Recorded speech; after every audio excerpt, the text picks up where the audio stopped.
After 2017's Guardians of the Galaxy Volume 2, many would have expected the conclusion of the trilogy to arrive once the universe had wrapped up its little Thanos mess.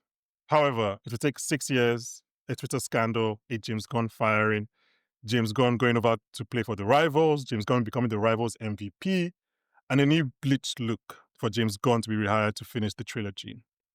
Armed with a new, reliably eclectic, awesome mix, dysfunctional but loving found family dynamics, the trilogy's best villain, and a connection with the saddest Guardian, Gunn sought to conclude his trilogy in typical high-octane, heartstrings-pulling fashion. For the last time ever, Star-Lord, Rocket, Gamora, Nebula, Mantis, Groot, and Drax are your freaking Guardians of the Galaxy. Welcome to Popcorn for Dinner's MCU 12. At number 11, it's Guardians of the Galaxy Volume 3. Why are you doing that? Just in the background, Please, we need it. you know.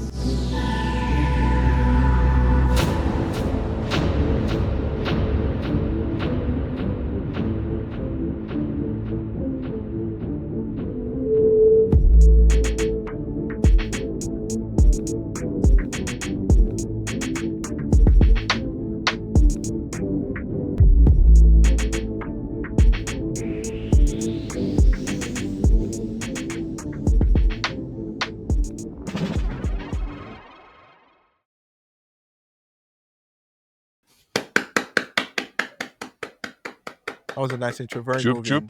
I was moved. Yeah. Choop, choop. Except for the part where Gunn was fired. He was rightfully fired. He deserved to be fired. This is not the podcast for that. Okay. Sorry. I understand that you like to succumb to right-wing views and like you believe that right-wingers should be allowed to take down people that are insulting their president. That's fine, but it's not a podcast for that. Guys, welcome. We're talking about Guns of Guns Volume 3. Ebuka and Steve are here as always. Steve and I are recording in the same space. Yeah. Afolabi is here. Welcome to the podcast, Afolabi. Thank you so much. It's been a long time. It's been a long journey to get here. I even tried to get even in character. I got my merch, with my mixtape, you know, that's just fancy. really getting, yeah, you know, I so love just that. really committing to the role. Hopefully I get called back. Who knows? I might be a Shang-Chi.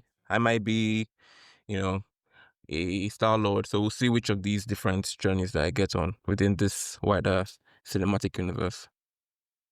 Love that. What if you're like, I don't know, what's his name? The Mandarin, where we don't think about you for like 10 years. And then you But come back you and know what? then I keep popping up. rehab you. I keep popping up. I know what's funny, right? He's in movies, he's in one shot, he's in series. He's gone the range. He might be Yeah, the next after- Nick Fury. Okay. So if you're listening to for the first time to this podcast or to this run, this is our MCU 12. The idea is that we've ranked the 12 best MCU films, best in quote, because you guys are going to argue with us, and please do that. And we're going to be going over them one every month from last month, January, to December. Last month, we did number 12, which was Thunderbolts. So please check it out on the feed if you haven't. And you know what? There's some stuff for you. Ebuka, what can the audience get from this experience? Like I said last month, and I feel like Banky keeps making me repeat this because I don't actually want too many people to know about this because I don't want to have to pay for it. But if you're able to guess our rankings correctly from 12 to 1, you will be the proud winner. Well, 10 to 1. You keep making it like easier for them. 10 to 1. 12 and 11 are already out. We're not giving them we're not giving points for that. Okay. No prizes for getting 12 and 11. But your cinema subscription, your subscription to cinema of your choice in the UK for 12 months. So if that's cinema or if that's Odeon, you know, you Are we allowed to Also- do that? get it. Also in now. non-UK content. I don't know why you keep saying in UK as if like, do you want to Because- only spend pounds? Maybe he's a I'm only baller paying. like that. No, we've also already done it that I will pay if the winner is from the UK, and then Okay, if that's the winner is fair. from anywhere else, you will pay. I didn't know we So, agreed to this, but this is UK good to know. UK people, please let me down. You guys Sorry. are always disappointed Are in we me, so allowed don't to- start Are we impressing allowed me to take today. part? No, you're not allowed to take part. But I don't If you know. don't take part, then look, it's one or the other. Either you're part of this episode or you take part. Which one do you want? It's still time to drop out if you want.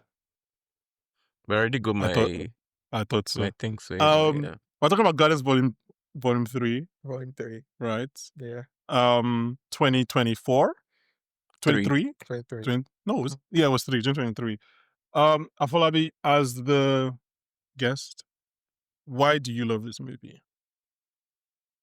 I think the MCU is one of those interesting experiences that gets convoluted, where you have many movies that are coming in and almost trying to set up for the next big movie. And that's one of the biggest criticisms that the MCU has gotten as a franchise. But Guardians has one of, if not the only, perfect, arc that actually starts from start to finish. The trilogy really covers everything. If you only watch the Guardians trilogy and you don't watch any other movie in the MCU, you don't really lose out much, except for the whole story with Gamora dying and then coming back. But like for the most part, you get really a very good experience. The characters evolve. There's a clear thread line from start to finish. And I think even when it comes to the movie itself, it's a beautiful love story to the characters that we've grown to love and to really care about. Their role within the MCU, their role as Guardians, it's just a really wonderful ride. James Gunn comes in, all guns blazing, but also there's a very strong emotional core to the movie. They have been in other Guardians movies, but I feel like with this particular movie, it's much more hot on the sleeve, it's much more out there, but it still comes together with the other elements that we love about other Guardian movies. So I think it's a beautiful movie. It's a wonderful story, and especially with all the drama that went on behind the scenes, which I think is almost par for the course with the storyline that we also have. With all the drama that went on, we still managed to get a very wonderful and a very well packaged production. So, what's not to love? Actually, what's not to love? I mean, you were nodding, Steve. You're nodding No, because viciously. he takes a page out of my answer because I'd already prepared for that question. But I'm going to add into what he said about it being like, there's a clear trajectory for the characters, and say in a few other trilogies, when you have a character grow, like let's say Iron Man, for example, he grows in Iron Man 1, but then when we get back to Iron Man 2, he starts off as a kid again. You know what I mean? And then he grows again in Iron Man 2. When we get to Iron Man 3, okay, he's not starting off as a kid again, but he's just starting off a bit immature and grows again.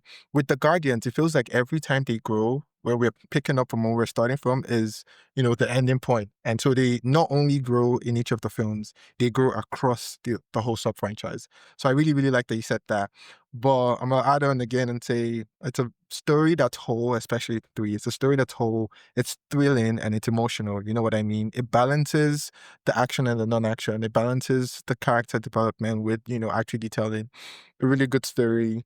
And everyone's arc is ended. And that's not something that, because he still lives an open ending, he leaves room for future development at the end. If you wanted to take this story and continue on with it at some point, you're able to. But each character's arc gets well-rounded, well-completed, and I think that's a difficult one to tackle, which is why a lot of the MCU films end up, in the credits or in the end credits or something like that, they're leaving hints here. But this story, if it ends here, that's a perfect end. So that for me is really, really why I love it. The story started with an orphan. We grew to a group of ravagers, prisoners, or other orphans, field experiments, and thieves. And for me, the thing that stands out the most in Guardians of the Galaxy Volume 3 is second chances. It feels like everyone's given a second chance. And yeah, all given another chance to be something more than what they are. Sorry, just to add to what Maxi said, sorry, because I really forgot to mention this, but I think it's really important, is that Guardians is the movie that really proves to us that the different elements of the MCU can exist and can exist in their own small corners, right? Because if you think about it, when Guardians first came in, it was the only ensemble group by itself, which is why we don't really see them interacting until we get to to Infinity War and Endgame with the wider MCU storyline. But they actually proved that, yeah, you can have several characters, that are really strong, interesting, wonderful group dynamic, that you play with them in their own playground and you cannot bring them to the wider group.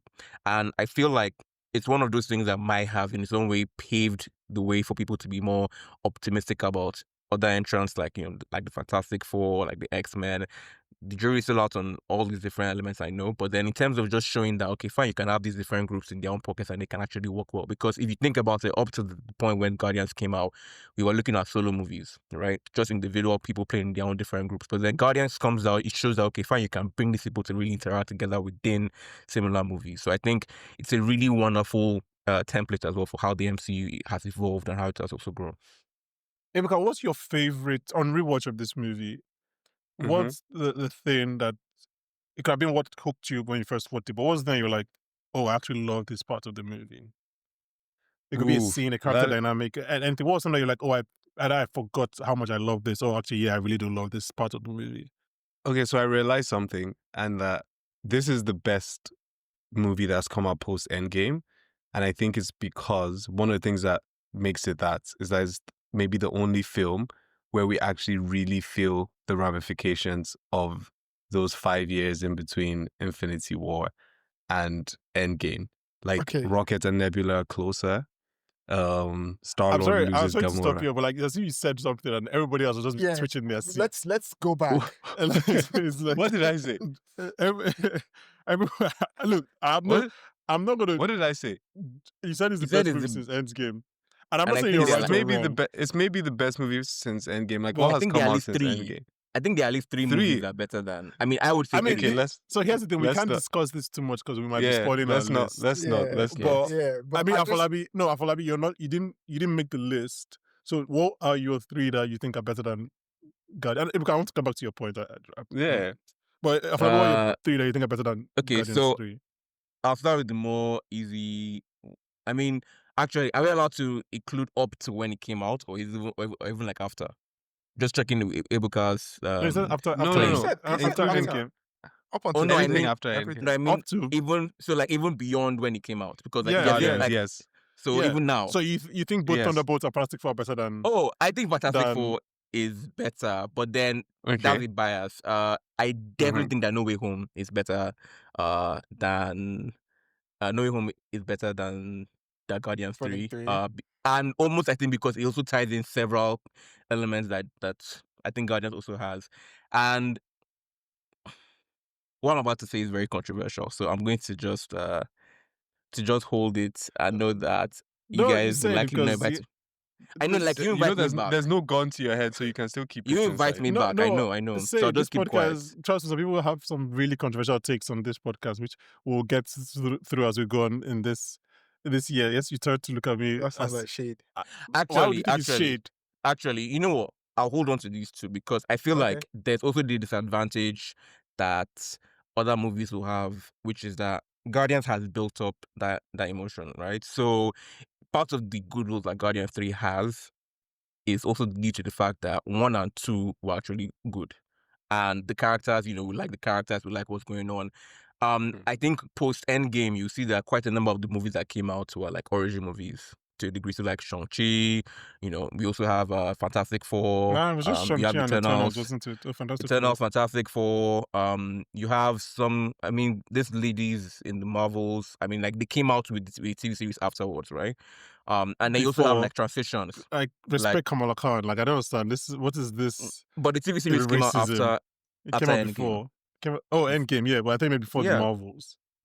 Yeah, Like, but just I'm saying that like in res- terms of like their full on full screen debut, Fair. right? So I mean, yeah, so a lot of the TV shows were for Yeah, origins, yeah, they were Moon post Knight Endgame. and stuff like that. So Hawkeye. which is the reason why I'm saying, but then the reason why I can mention No Way Home is because No Way Home also had a similar thing where like it had built up, right? So I would say that No Way Home's trilogy is, let me just stop here because I know that I Well, probably we can't stepping say into anything because we have our takes that we may or may not say over the next Yeah, 10 months. Couple of yeah. months. I want Ibuka So to you finish see, his- everyone is Yeah. listening in silence. Like everyone's just allowing you to speak Yeah. because. yeah. But Ebuka, Yeah. your point about I wanted to finish Yeah. your point. Yeah, it's just you just said it so So casually. my point is that man. like this is the movie post Endgame where I most felt the effects of the snap. I Mhm. think maybe even because I was thinking about something while watching this film, right? 5 years is a bloody long time. I don't think Marvel spent enough time between Infinity War and Endgame establishing just how fucking long 5 years is. And when you think about it, Rocket and Nebula had just each other for 5 years. Rocket didn't have his second found family for 5 years. So the idea of this film focusing on him and then perfectly balancing the story of an individual and the story of the team. It was just so good. When I was rewatching it, I thought, this is interesting because I remember this movie being a story about rockets. Like, that's the tagline. But it also does really well in telling the story of the team, why they're a team, and why they need each other, or why they work. Same reasons everyone loves the Guardians film, them doing what they do best. I think, building on what you said, I think you are right that it builds on that. And yeah, I think for some characters, that the characters that stay, like you said, Rocket and Nebula, you do see a lot of those. Which I won't talk about Nebula in particular before we finish this discussion. But I also thought something that hit me when I was watching is like you said, going in there's a Rocket movie, and I haven't watched it since I watched it in the cinema. But I forgot how well the Rocket stuff hits Yes, you, like it's how done. well done it is. Like I forgot that it's really good. It's like the Rocket stuff is really. I also forgot how quickly Gunn gets into. Like I think it's like 3 minutes. Very early on. Adam Warlock attacks them. Like I was like, Yeah. oh, I forgot. Like you get into this movie like very early, and Rocket is in danger from the beginning. But I just forgot how well done the Rocket stuff was, and like I was like, oh yeah, this is actually just really good. I am biased Mm-hmm. because like Bradley Cooper can do no wrong in my eyes. I So knew like you would that's say that. I'm already very pro Rocket, which I'll talk about in a second. But like I was like, oh yeah, this is actually all just really, really good stuff. And it's a lot. And you guys mentioned second chances, and I do want to talk about that because like who mentioned second chances? It was you. Where was did you Afolabi. see that kind of come up the most I mean, in the film? for all of them, something bad happened or something bad's just happened and you're coming up, especially for Quill. I feel like Quill is the one that's given the biggest second chance. Mhm. Yondu's dead, Gamora's gone. We start off the film with him as a drunk. And then he has to sort of reprove himself because everyone's thinking he's useless, sort of. Groot, I guess this is Groot's third chance, but Groot has had multiple iterations. Yeah. There's multiple Groots. So no one's really expecting, like, no one's giving him a second chance because it's just Groot. Whatever it does, it's just Groot. But he has to, like, when they get captured in that place, Ogle Cup or whatever, he Yeah. has to, it's on him to come and save the team again. Yeah. It's a few instances of that happening. Mantis, Drax, like a few chances here and there where they have to prove to be someone more, because leading up to this, they all had vengeance or something that was kind of like driving them or pushing them forward. But now it's like Ibuka said, the blip has happened and, time has passed by and there's no danger until Warlock comes. Until now, it's okay, with nothing going, driving them, nothing motivating them. Like they just have to prove themselves and their loyalty to the team. Yeah. And I want if I'm come to you second, I think it's so funny that this is not the movie that most whatever you like. We're not going to get into that discussion now because I think we have different opinions, like about the whole James Gunn firing and rehiring and all of that stuff. But I think this is not the movie that most reflects that experience for him. That's obviously Superman, and I think a lot has been written and said about his like how you can take the Gunn experience and put it on Superman the movie. Yeah. But it's funny that I don't think much of this script, by all accounts, was changed pre and post Gunn's firing. So it's quite interesting that like all these second chances and things were already there before he had like this experience that he had, and again embracing second chance. Afolabi, you wanted to say something? Yeah, I really love the point that Maxine made about second chances, but I think the two characters that best exemplify it had their storyline. I think their storylines are more intricately interwoven with this movie, which are Adam Warlock and Gamora, right? So like this is not the Gamora that has really been in their storyline, right? So this Gamora was brought from a different dimension, a different timeline. So really, this is really her first time where she's really having to, okay, fine, like let me actually come into that particular storyline and actually almost go through an abridged journey that Nebula went on for like the last couple of movies. And we can also mention like Nebula's own arc, right? Because I don't think it's more of a second chance, more of like a full on, like character development. Yeah. I think, I mean, I'm not going to say what I'll go to say because I know that we'll say that later. But yeah, so like there's that particular part with Nebula and with Gamora. But like Adam Warlock too, right? Like Adam Warlock becomes a hero because of this, like in the course of this movie, from start to finish. It's a wonderful book, and at the beginning he's a bastard. He's a bad guy, going at these guys full on. At the end, he's a guardian of the galaxy. Like, and it's in the space of one movie, right? So I feel like and it's also done very well. We've seen, him as him in a cocoon too and everything, but I feel like it's really done so well. And you can see how some of the experiences that he's had, like when you can see like he's feeling very bad about the killings, right? But like the way the Guardian save him is what makes it easier and organic for him to now show that when he now goes in to save Quill at the end of the movie, and then when he now joins the Guardian. So like it's a wonderful point that Maxine made about second chances, and I feel like it really just brings into that thing where these guys, if you go back to the original movie, these guys were all like failures, has-beens, like they had been written off, and you bring them together, and then you see something magical happen. Which, if you want to be very meta, is the story of the MCU as well, where you have characters that people were not really, this is like the B team that people were not trying to buy when Marvel had to see exactly when Marvel had to like give out these rights and see what we have now. So I think it's a very wonderful meta, interesting storyline of like, you're not down until you say you're down.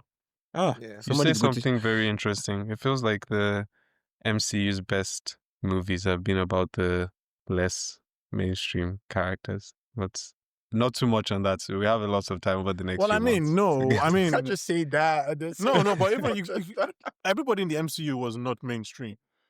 The only mainstream MCU character came in 2016. And that was Spider-Man. Yes, yeah, that's what I mean.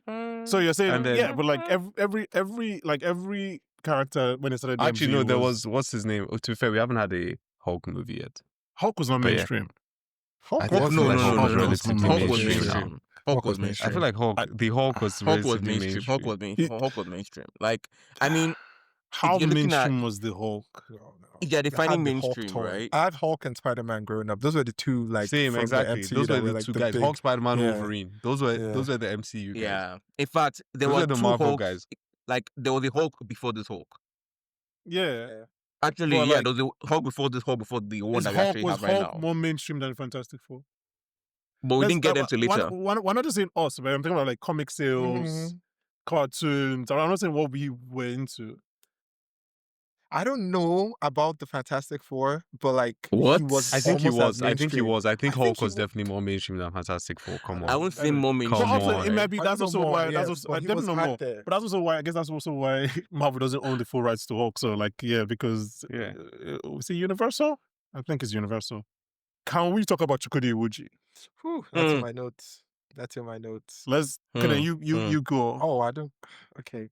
I think... Or is it one of your later discussions that you want to say? No. It's not. I think I was very impressed. I remember being, like, rewatching. I remember being just in awe of Chukwudi Iwuji's performance because I'm not going to lie, I have nothing in my line. I did not know that man from Adam before that film. So the first I heard of it was he was going to the villain. I'm like, oh, that's cool. My Igbo brother, rock on. You know what I mean? But we start moving and I'm like, whoa. Like, you know what I mean? At first, we cleared all the other Guardian villains. I'm like, okay, this is easily the best villain in the film. And then we're climbing up the list in the whole MCU thing. And I'm like, I walk out leaving there with only, let me say off the top of my head, Thanos, Namor, maybe Ultron. That I'm like, outrightly. Like, whoa, those are big. I think I can't wait. Okay, no. I think it's better than Killmonger. You think better than Killmonger? You think Killmonger is not that good? I know. I think Killmonger is good. Okay, that's all. I just want to know. I just want to know my little bits for when we have later discussions. I want to know where I'm going. I think High Evolutionary, he understands like the very foundation of any comic book movie is the yin and yang balance that exists between a hero and a villain, right? And a good story simply does not exist without the villain, just being at their very best. Like, this would not have been good if he wasn't as crazy, as godlike, as, self-fulfilling, if you will, as he was. And he just believed he had a claim to everything else, which is what I want my villain to be. I want my villain to just walk on set and think automatically he's better. Don't try to do all that, trying to see both sides, trying to, see the change. Nah, just be evil, obviously within logic and with reason, which he had. He had something that was driving him, that was motivating him, which he felt like he had a calling to do. But at the same time, no one mattered to him but his urges, if you will. And yeah, I was very impressed. I liked it. I liked that he kept moving the story forward at every single time he showed on screen, and he was just ruthless. The Cinephile Owl, everybody, available on all podcast platforms. Where you can hear Max Steve talk about how he loves ruthless people.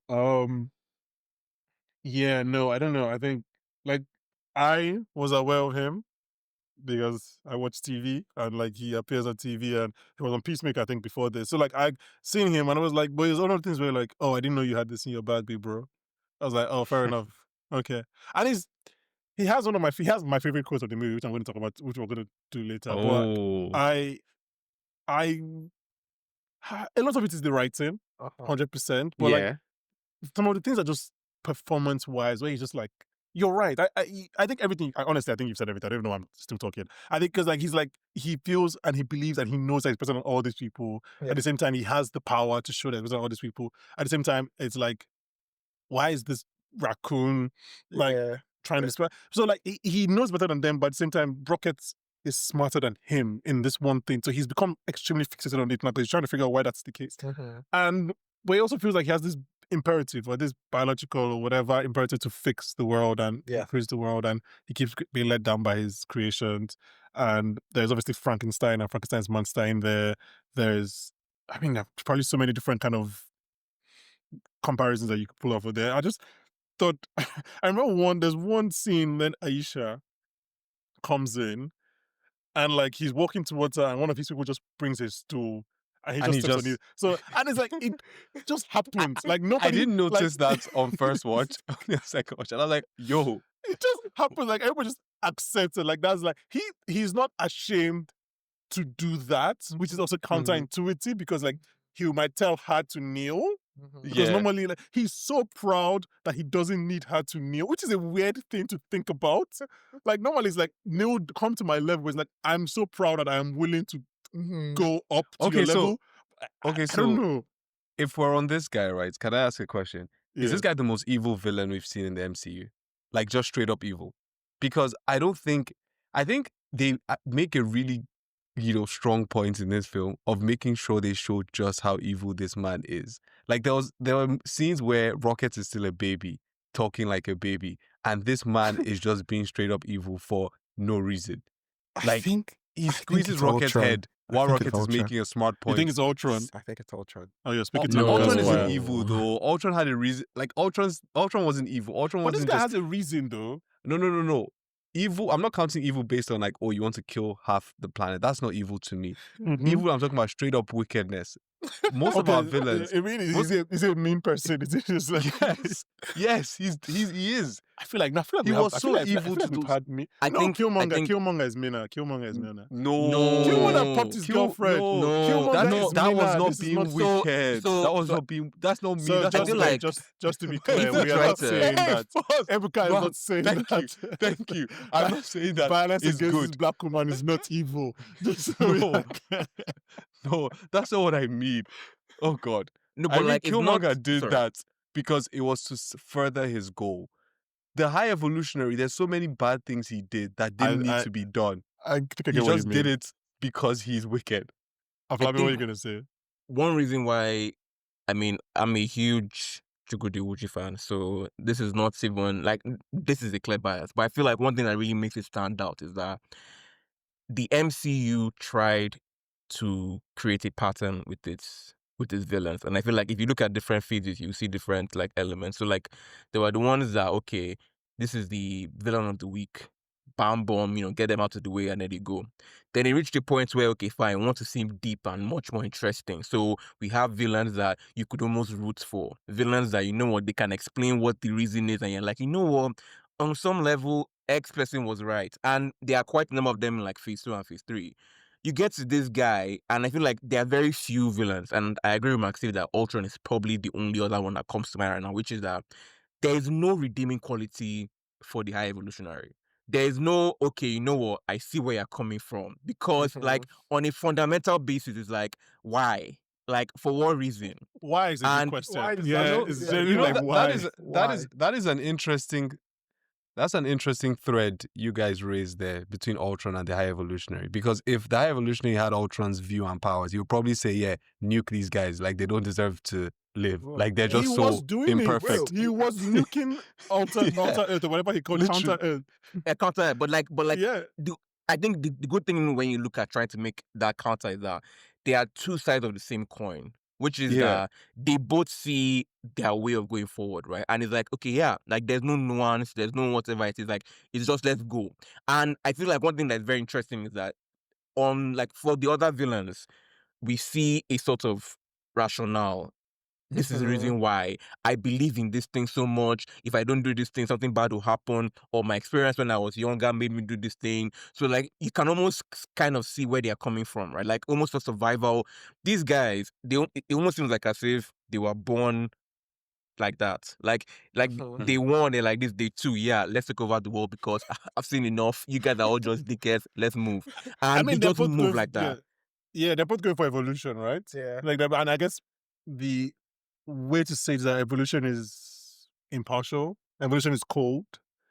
Evolution doesn't care if you have a nice About family or not. feelings. Like, it Yeah. just it just does it, which But will make sense why but then those on villains that be like point, to make his villainy even much more aggressive is the fact that it's evident that if he was going cold and impartial, he too would be a victim, because we see the points where Rocket answers the question that he can answer. So if he was going by that logic, he too would be like, okay, actually, maybe I'm obsolete. But he's like, nah, I'm gonna take care of myself. So Yeah. I am immune from this whole pathway that I'm putting everybody on. So it just even shows why, yeah, this guy just clearly not even following the rules that he Have- set. So have that's we another not- point where I'm just like, it's just so gall. Like, and every other villain, right? I'll make this claim. Somebody will probably prove me wrong, and then we'll see what happens. But I like every other villain at some point, either a scene, either a quote, either the way they even die. There's a redeeming element to like, you know what, Yeah. this, in a different timeline, this person may have been on the other Yeah. side of the storyline. If you had Yeah. What If Bankole edition, right? Like maybe this thing would have changed. There is no version. There is Of no how version evil. that you can think with High Evolutionary Ultron. Like there is no version, right? Yeah. Other Yeah. villains become heroes. This like you can't see it, and I think that's even the beauty of how this story tells. Because another person I think has a similar ruthless, blind approach would have been Nebula. But then we get Nebula's backstory, we get Nebula's storyline, and I won't move into that because I know that that's something that we'll talk about later. But Yeah. just going back to this guy. High Evolutionary, maybe part of the suffering is that we don't see the backstory. Like we don't know, like we don't get a lot of maybe why he's. But I think that's changed the way he intentional. is. Yeah. Exactly, yeah. exactly, and I think that's also what makes it such a I mean- very intentional process that Gunn and Iwuji worked on to produce. Yeah, and I think that, look, I think this is a very uneducated statement, but there are two ways to make a good villain, in my opinion, right? You can do the one where, like, everybody knows the phrase, everybody's a hero of their own story. You can do the one where you show that they're the hero of their own story, and they have a reason for doing it and all of that stuff, and it's wrong, or some of them may be like, maybe it's not that bad. Some people, like, come out of saying Killmonger was right or whatever. Or some people, like, I get their point of view, but it was entirely bad. Thanos. Things like that, right? Mhm. Or you could just be mean. You could just be a villain that is just mean. And I don't know why I can't think. I know there's other people, maybe not as bad as High Bishop, but I know there are other people that are just mean villains. I just can't think of them right now.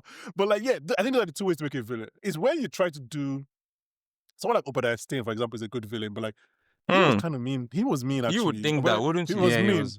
But he was was very human, mean. so he wasn't as mean as like Hell Visionary. But like he was a mean guy. Like he was, Yeah, but like- he was poisoning but like, Tony. you know Like, why? he was kind of mean. Like, But like you know So- why? But like you know why? Like you can almost like everybody has had that thing where, okay, you know what? I tried my best, but like this person just seems smarter than me, better than me, luckier Yeah. than me. So yeah, I mean, one Obadiah sad thing that Stane I is would the say. first stage. Sorry, it's the first stage to a Lex Luthor. It's like, yeah. But Afolabi is like cut you off. This is a very controversial branch in the timeline. And it's probably sad, but like there is a world, and I want to peek into it.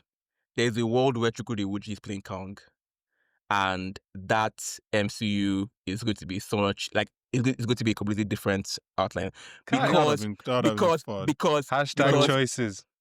because the thing is, the way he approached Kang is, and again, I'm probably taking you guys on a different tangent, so is the way I would have expected, and the way I imagine Jonathan Majors of Blessed Celeb Memory approaching the same character. What did you say? No, Blessed Of Celeb blessed Memory. memory.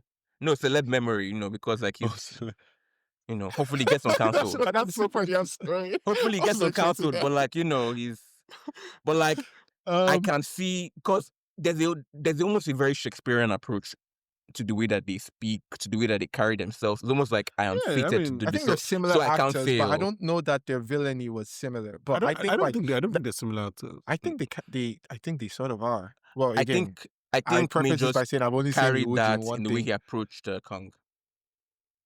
Yeah, I think Majors is not necessarily like what it gives Shakespearean, gives theater performance. Okay. I don't know if I've really ever got that. I mean, Jonathan Majors in the Loki finale is kind of theatery, but like that's not what I've seen from the other things I saw him in. Okay. Not that I'll ever watch anything that he's in again. Who said that? Who said I that? don't think it's that cancelled, but we don't talk about that. Yeah, Let's well, actually okay. not talk The about fact that Afolabi even mentioned him now, so now when ChatGPT is looking for podcasts that have mentioned that guy's name, that will pop up. So now I'm just like, but anyway, Maybe no, you can bleep the.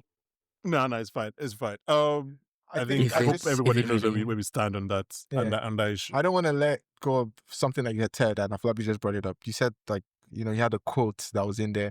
And yeah, like, again, you also said that a lot of it is the writing, which I agree with. But like Afolabi just said, like, it's the thespian or the theatric way that he's delivering these lines. Like, obviously the writing is very good. It's Yeah. a gun film. That tends to happen. But the way he's, like, delivering his lines, just give them more weight, because Yeah. I'm pretty sure we have the Yeah. same quote. So I don't want to say my quote, yeah? I mean, we We can do have the best quotes in same- a second. Yeah, No, we can do okay, best quotes we in a all- second. we all yeah, have the but same I think quotes. no, but finish your point. Okay, we all have the same But quote. finish your point. Okay, but like the way, like, because even like the writing sounds like the first principle of evolution. So you've heard it if you've been to any what's school, the first principle of evolution? which is I know it, but like for the listeners who don't know it, they're very pretty And for me What too. if I don't know the first principle of evolution? But it's basically, if something doesn't lead to survival, then it has to die off and something else has to come up. Survival of the fittest. see, basically. cold, impartial. This is Damn, this is so like, cold, man. That's You should not give this guy the Damn. powers to Anyway, do so anything no, genetic. yeah. when he says his quote, it's like, it's not nothing that you've never heard before, but it's the way that he delivers it. It's almost like sending a chill down your spine, and you're like, oh my god. So yes, the writing is good, but Yeah. like that whole Shakespearean thing he got going on, man, he killed it. I think the writing and Gunn give him the space to ham it up. Okay. And he can ham it up because every other thing is like the Rocket story, as you mentioned, is so grounded in pain and trauma and all of this stuff that he gets to ham it up, and then that makes us hate him more. Because like he could ground this and be like, this is why I'm doing this. Yeah. I believe in this evolution and I believe that you're just a way. And we're like, this is why he's doing it. But he gets to ham it up and goes big because when he comes down and Rocket is in his cage with Flo and Teets and Lila, we feel that pain. So we can look at him as this pure villain or just pure evil energy. Yeah. That's why he gets to be as flowery as he is. Ebuka, you haven't mentioned anything about Chukwudi. I have. I said it was very wicked. That's how we said. That's how we started this whole thing. I forgot. I apologize. Yes. There's not too much to add. There's nothing else to add. Okay, should we do? But what if? Okay, let's do favorite quote. Steve, I'll start Okay. with you, and then we'll see if it's the same quote. I think we all have it. Be not as you are, but as you should be. That's not my quote. Oh, That's not my wow. quote, actually. Ah, That's not my That's quote. not my wow. quote. So that's just That's not my Is that quote. him that said that? Yeah. Where did he say that? Yeah. I don't remember that. He was He was showing Rocket rambling. music. Oh, he was rambling. Yeah, and then he goes, Who was talking to Rocket? I think so. Be not as Yeah, you he are, was but talking as to you should Rocket. be. He was showing Rocket music, and he was translating the music from. Oh, I remember that. language. Okay, yeah. Yeah. Probably was yours. Are you ready? Wait. TCA, guys. This is like so please, like please, enlightened please, and man. deep. Like I said, it's just It's just Coming to TCA. Go you. to Disney Hours or podcast. I can't platform. believe that was your favorite quote, though, because this I will show really- perfectly the difference between popcorn for dinner And and- TCA. and Okay. TCA. Afolabi Are you was ready? yours. I'm not trying to conquer the universe. I'm perfecting it. That's also a very. I mean, all our favorite quotes just high evolutionary I quotes. mean- That's also a very good one. Ebuka, what was yours? Open the fucking door. Like, I can't believe this is even a debate. I cannot believe. Okay, that's that. Wait, Got it. okay. That got it. No, my theater, the first watching, someone gasped. It was like, Someone was like, yes, like, Yeah. whoa. As they should. Yeah, As they yeah, should. As they No, should. I as should they have saved it. I should have saved Ebuka for last. Oh Jesus Christ! Oh my God! My. So we ended up having all 4 different quotes. My favorite quote My favorite quote. I have two quotes from him. I have two quotes. My favorite quote from him, which is my favorite quote from the movie, was "There is no God. That's why I stepped in." And I think it fully explains his point of view and his thinking and why he would do like, this is who he thinks, this is who he is. Yeah. This is who he, like, there is no God, that's why I stepped in. It's like, there's a version of that statement that is, there is no God, full stop. Mhm. There's a version that is like, it's my job to do this. To do this, yeah. But he's like, no, there is no God. That's why I felt like I was the one to step I in. needed Like, to do something. It's really good. My second quote is, I bet you were fun. And I just like, Oh, I can't. I've used that so many times because like there's something about fun. He just says fun. Like he doesn't. She doesn't say like. I bet. It's just like I bet we're fun. And I feel like saying a couple relationship is fun is like a very nice way of saying it. I enjoyed it, yeah. I really like that line. I bet we're fun. I just feel like it's like I don't. I bet we had a good time. It's just like I bet we're fun. And the way he now responds want to be fun? too, Like, right? we were, yeah. Like you wouldn't believe, right? And you wouldn't believe. yeah, and you would see, like, sorry, but I feel like that movie really was the last vestige of like Endgame, or no, like, even like Infinity War, because Just that. you're right that we haven't seen these guys actually do their own their own final morning on that movie, right? Everybody else got to deal with it, but we don't see these guys. Yeah. Okay, let's go to the categories that we have. We have a few categories for anyone who didn't listen last month. Let's try and do this one quickly. First one is best scene, action and non-action. So why don't you tell me your action and your non-action best scene? Okay. Edit this out. Ebuka, do you have your best action scene and best non-action scene? Yes, my action scene very clean, very easy. No sleep Yeah. in Brooklyn. Yeah, I think I feel like that's all our best action scenes. Yeah, I don't need to explain that one. Yeah, any that's further. it. That's it. Yeah. Yeah, I think Best it's between that non-action. and the Adam Warlock attack, and I went for Oh yeah. the Beastie Boys drop as well. So yeah, that's mine as well. What's your best non-action? Best non-action is the second scene of the film where Rocket is walking and Creep is playing, and yeah, everything about that's how it introduces you and tells you that this is a movie about Rocket being different. And something I only noticed on second watch that is really fucking cool, and I'm sure they did this on purpose, is that when Quill calls him a raccoon, he says, "I've told you a million times, I'm not a raccoon." And the music lyric immediately plays after, saying, "I will creep." It's that scene is just really fucking good. Afolabi, what's your best non-action And scene? wait, one more thing on that scene, right? I also think it's really beautiful. It ties in later on in the film. I thought it was beautiful when I first saw the scene, saying, how nice is it that Rocket, this alien, can discover this human song that really speaks to him? And then when you get to halfway through the scene, and one of the first things the High Evolutionary tells him about is music, and how he should be not as he is, he should be whatever the guy was explaining to him. I just thought it was very nice that he could get that. Afolabi, what's your best non-action I scene? did not catch that. That's very good. Yeah, it is. Like my thing is so sad because it really speaks to. So my non-action scene is the one where Rocket sees Lila in the afterlife. And then she now You're now gonna make says, Steve cry on this podcast. I was very like that film. And to be fair, this is like my honorary mention for like best coach, because now that she now says, "My beloved raccoon," the story was yours all along. It's been yours, You just didn't know it. Yeah. And I feel like it's so poignant because when you go back to Guardians 1, we almost know everybody's backstory except for Rocket and Groot. Yeah. Right? Like Groot dies, so he has his own big moment, but like Rocket has always been in the ensemble. Rocket has always been, okay, fine, like I'm playing, I'm the best utility player, I'm cleaning the messes, doing everything. When you see now that, okay, actually this guy actually was considered, he was thought about, this was intentional.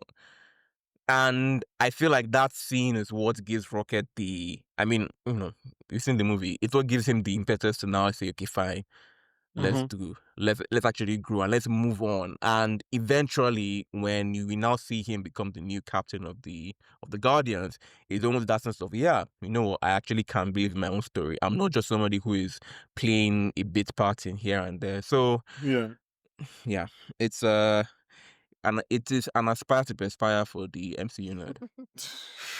Do you have best action? My best non-action, I wouldn't say it's the best, but it's just the one that spoke to me very, very early on, even kind of like Ibuka said. And it's the one where they named themselves, where they're lying on the cages and, because for one, Rocket gets called everything. Like they've called him raccoon, Yeah. vermin, hamster, whatever. But we come to learn his name.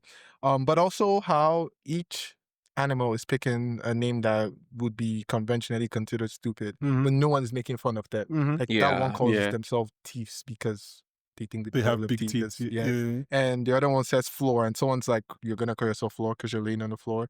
But they accept it to move on. And Rocket wants to grow up and build, shapes that can fly. So Yeah. he calls himself Rocket. So I just really like that scene, and it's because of that element, but also I think more importantly because it shows Rocket is he's a dickhead. Like he's always mean to people and he talks with the smart mouth and stuff like that. But at the root of it all, I think he wants family. I don't know that Gunn explicitly says it, but I think he wants this and he seeks this, Mhm. right? And that very scene is the first time that he actually has family. That's his first Yeah. found. You know what I mean? And that's when he come So- to become that. Yes, I don't know if he was. I do agree that he wanted, but I don't know if he was seeking it because the last time he had it, it ended so badly. So I think it That's was the last time he had it. with teeth and Oh, Groot. okay. So I think like, when we see Yeah. him in Guardians 1, I don't think Okay. he's seeking. I Okay. think he has Yeah. Groot and that's In fine. fact, I But think he's even I do think he hesitant, wanted it. actually. Yes, Yeah, because he's of running that. away from He's it. running away from it, right? Okay. But he definitely did want it. My favorite non-action scene is when Nebula hears Rocket's voice. It hit me in the theater. It hit me on rewatch. It's like back to what Ipka said at the start of this. It's building on the fact that we know that they're the ones that spent to get their time together post Endgame. Yeah. Nebula has been so determined to make this work because she loves all of them, but like those 5 years were with Rocket. Like she has Yeah. grown. So like when she stops in her tracks, and then it's following. I'm gonna fucking cry, bro. So he's actually, you guys can't see it because like Steve is actually, I'm sorry. Yeah, it's a really good movie. It's a really good movie. It And is. it's just number 11 on our list, so I don't really know what we're doing. I don't know what you guys are doing, but we'll see. It's quickly followed up by like Mantis like saying Nebula's words for her. Like she knows Nebula cannot speak in that moment, so she said it for her. And let's talk about Nebula quickly. Actually, no. Let's go to category. next category. Yes, Yeah. but yeah, no. I do think I do think that was my favorite non-action scene. Okay, so our next category, as Steve gets energy to come back. I'm sorry, man. That's good. Tell us. MCU peak.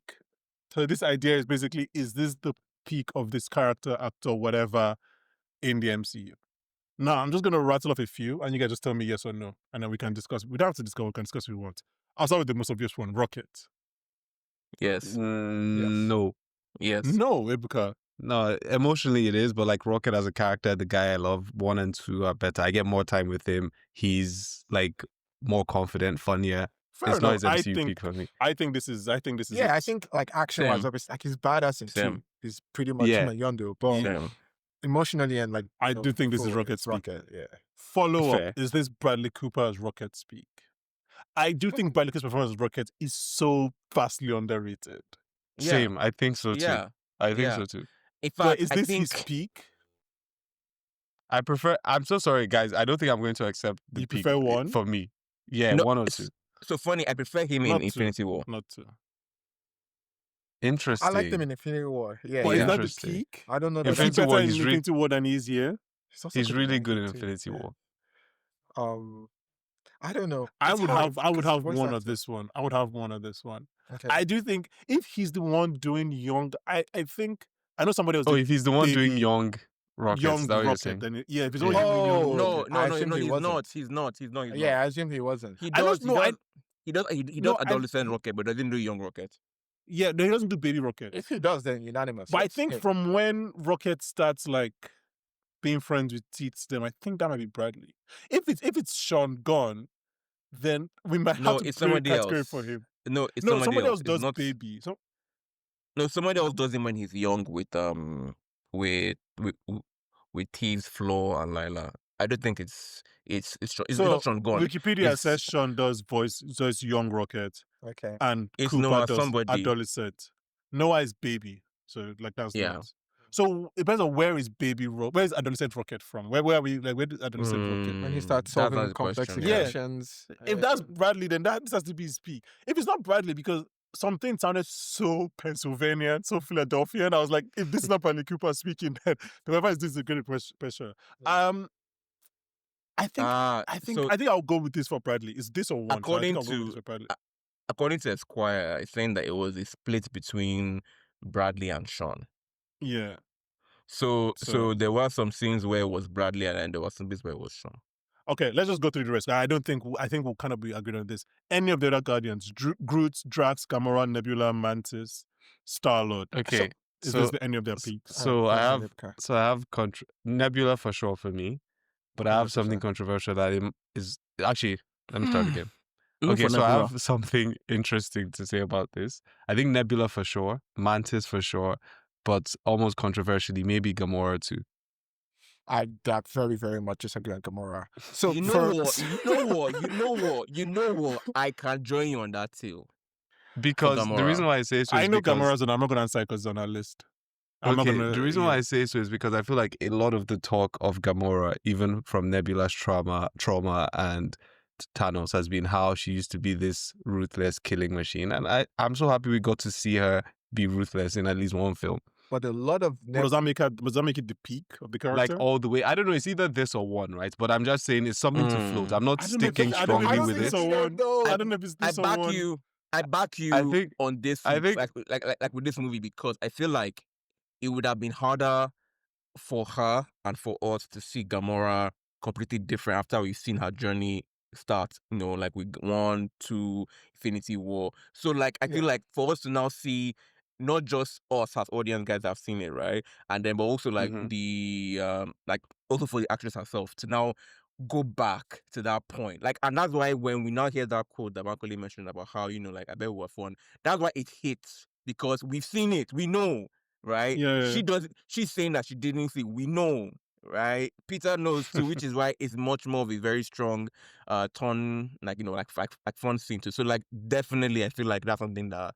So that you really guys are would you have guys been are very that good. point. you guys are So, yeah, it's a good point. Nebula and Mantis for sure. Gamora is a maybe. I just wanted to float it.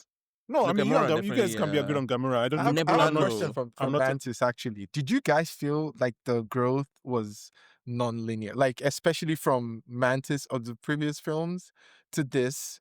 Because that one What do you mean by growth? so I feel like everyone had matured a bit, right? Probably off Mhm. screen between the event of Endgame and what was happening here, or Infinity War. Did What was they? happening here? I don't think they Except, did. but her felt very, very like she was very different. Like more grown or less grown. more grown. Like she felt like she had become because before she Well, a was. lot happens I on think this special. she just had more to Okay. do and was No- and is Yeah. more confident now. But Yeah. a lot happens with Mantis in the holiday special. Remember, Okay, that's when we realized that she's Peter's sibling. Yeah. They go to Earth. They kidnap Kevin Big. Like she does. Wow, Yeah, she does grow in Okay. the holiday special. Okay, because I like coming into this, I felt it was very unnatural. Like she was very integral, a very integral part of the team, which she's always been a member of. I the think team, that happens in the sure. holiday special. Okay, Yeah, she's always been a yeah. member of the team, but it's always been Drax using her to like make jokes or just like, you know, side supporting character. But here she's like a full on. So that I agree. She is obviously this her peak, but that's because for me it felt like a force, like a very unnatural force peak. But if stuff happened that I hadn't seen, then that makes sense. You haven't seen the holiday special? I've seen it, but it's But been a never know while. I how- don't remember. yeah. On the flip side, did you think Drax regressed in this movie? I think it did. I think they made him dumber. He played dumb job very well. So I would say this. It was kind of like it's kind of like Batista in June 2 versus Batista in June 1. It's like, oh, you're dumb. So I would say this. For most of the movie, I was like, oh, they've kind of like regressed Drax. But going back to James Gunn's pen, and sometimes things are obvious and whatever. When Nebula says your destiny was to be a dad, not a destroyer, it hit me, man. I was like, Yeah. okay, this makes sense. Yeah. I was like, you have actually explained away the last 2 hours of movie. I was like, that one line, it's fine. Okay. I was like, hands up, James Gunn, fair enough. You did it. So at first I was like, I was like, Drax was a bit, and I was like, oh, actually, no. Especially this was because actually- that's why he actually goes into this in the first place. Yeah. Okay, let's talk about Nebula. So are we all saying that this is her peak? Yeah. No, Which other one? There's no, not- no, Which other one? Which other one? No. Afolabi was her peak. Wait, Afolabi was her peak no, for no, you. no. So I'm actually fuzzy right now, but I think Nebula's peak comes when there's a toss-up in...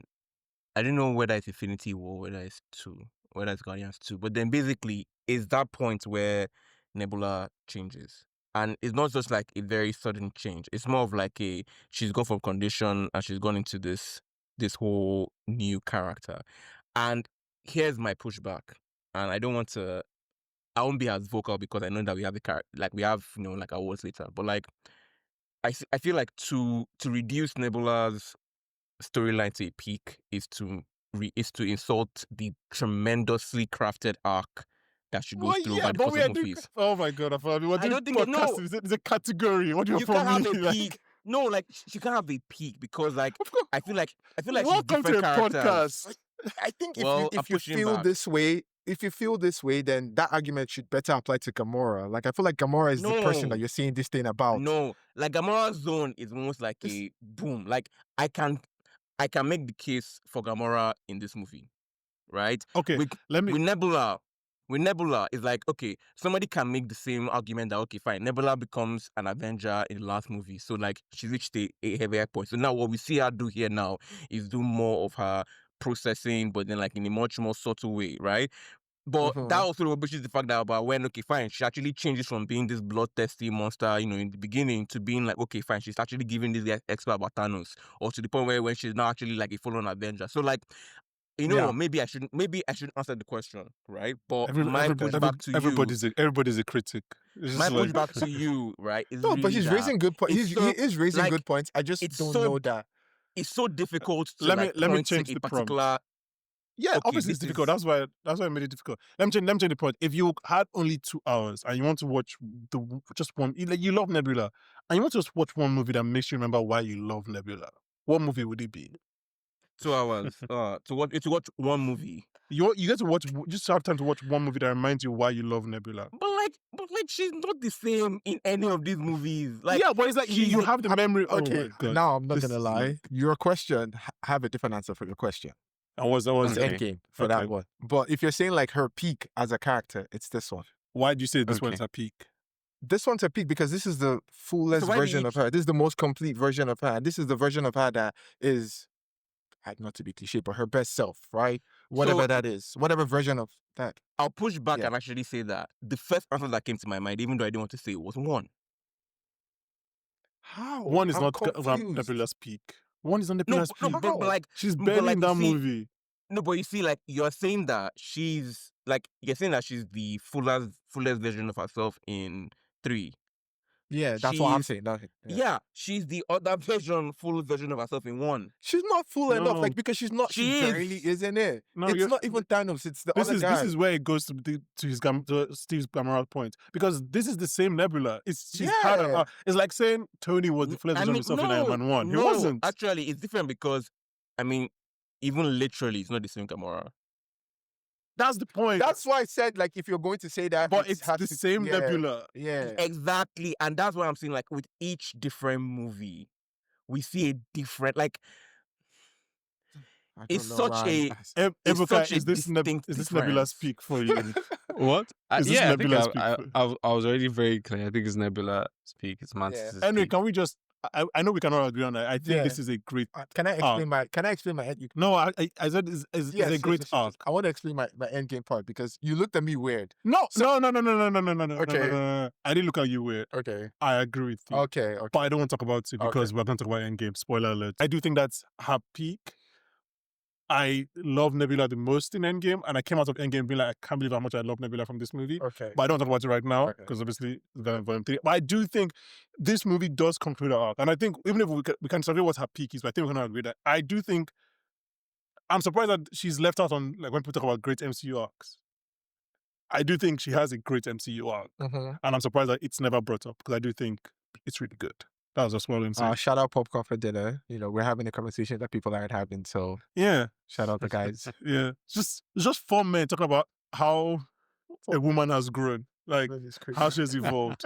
Like, we're doing our part. A complicated woman, all the talk about how writers don't write complicated women and men don't love complicated women. We love Nebula. Okay. We do. That sounds very We much like do. I have a black friend, but I'll allow it. MCU peaks. Swearing in the Okay. MCU. Is this Oh the yeah, peak? of course, Yeah. of course. Mhm. It's And the only I one, love. right? This is the only It's one. the Yeah. only Yeah, it's the only yeah. one Drunk and heartbroken protagonists. Thor. in the MCU. No, No. Yeah, I don't I think so don't think either. so. I don't think so No, either. no. Also, Peter Quill's drunk but acting was terrible, man. When I was Yeah, when I was thinking actually. about it, I was like, oh, there's actually quite a lot of drunk and heartbroken protagonists Yeah. in the Yeah. MCU. James Gunn's emotional manipulation with animals. Ooh. Mm. Ooh. I mean, Yes, now by far. What else comes close? yeah, nothing else comes remotely close. You don't think one comes close? No. Nah. No. What happens in one? I do think three is. I do think three is the peak. Okay, we have another category, which I guess is where most of you are going to answer your questions. Run through a wall. This is for somebody who we were like, we like you, or like, we recognize you. After this movie, we're like, we'll kill for this person. We'll run through a wall. Just give me your answers. You don't need to expand. I think we know. Okay, Afolabi, let me start with you. Who's your answer? No, please don't start with me. Please. Oh my god. Please. Wait, why? I please. thought this was a simple one. I do like Ebuka. Let me start with you. Nebula. Nebula. Who are you? He kind of evil, but goddamn, like You could hire a revolutionary. High Revolutionary was like saying I was feeling things, bro. That's I ain't gonna fair. lie, Look, like I was in why there. not judge him? That's who the person is for you. Then fair enough. Afolabi, who's yours? And I'm all up. Okay. That's Fair fair. enough. Yeah, I like that. I will have different answers. I don't really have anyone. No, you Mhm. can't do No, that. wait, You like, can't do let that. me- You have to answer. The question is, I- do you have somebody? So I really loved Rocket, who I think Rocket should be the answer. I'm surprised nobody said Mhm. Rocket, 'cause I think Rocket should be the answer. The question has that kill like because you said someone you didn't really care for before.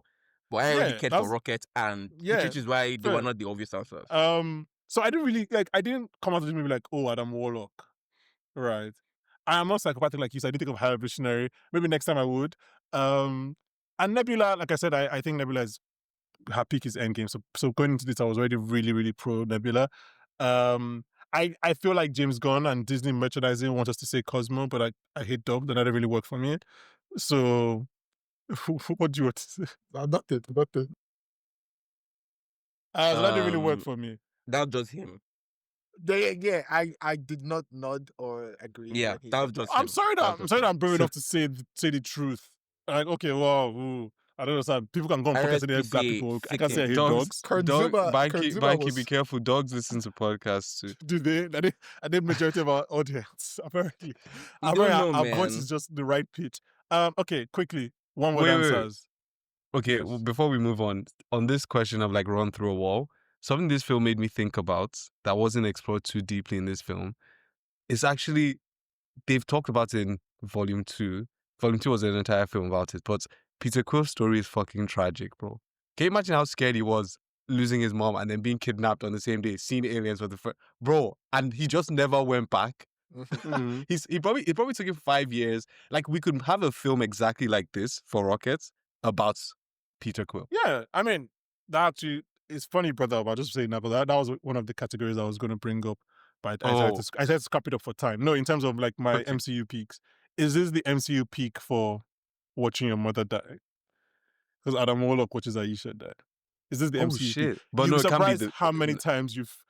There's Surprised how many times no. people have watched their mother. Wait, that's what I'm saying. What is the MCU peak? You're surprised how many times people have watched their mothers die. So, is this the MCU peak? If Nah, May- because I don't care about Adam Warlock that much. Yeah, Okay. exactly. I would say the answer If- or my answer, because my answer is a movie that we're going to talk about. Okay. But Okay. yeah, I mean, you'd be surprised. There's Thor, there's Thor, there's Then- Iron Man. there's Iron Man, there's I mean T'Challa is not mother, his father, but still like Can I May mean- count as Shuri. Spider-Man's mom? No, Yeah, Shuri. yeah. The Black Shuri Panther does and watch her mom. Shuri, yeah, so Yeesh, just, that one was painful. There's a lot of times that people have watched their parents die. That one was painful. Okay. Under, over, just right. One word. This is just whether you think the movie is underappreciated, overappreciated, or appreciated the right amount. I'll go first. I think it's appreciated properly. I think under, given that we're doing this at number 11, definitely under. Oh, so that's your own personal opinion. Yes. No, okay, so we're talking about the wider public. Audience, for the record, I do not have this as 11. I was... Oh, we're doing that. Oh, that's cool. Ebuka. You don't understand what you've just done. Yeah, the This president has doesn't been favor set. you at all. The president has been set. anyone who is listening in future episode wondering what we're talking about when we placed certain movies, just remember that like Steve did this when I was talking about Guardians Volume 3. He doesn't have one on my 11. That's cool. Oh my God. Honestly, I'm kidding. I've never seen anyone carry a gun and shoot themselves so openly. It's too late. It's done. I think it's properly appreciated. I don't think it's under. It's at the right place. Ibuka, do you think under? I think it's over, appreciated properly? just right. Like even people who aren't into the MCU love Yeah. Guardians. Peak. Afolabi? I think it's under, but only under because I feel like it's a wonderful closer, and I feel like people would have appreciated it more if they felt like it was going to pick up to a big thing.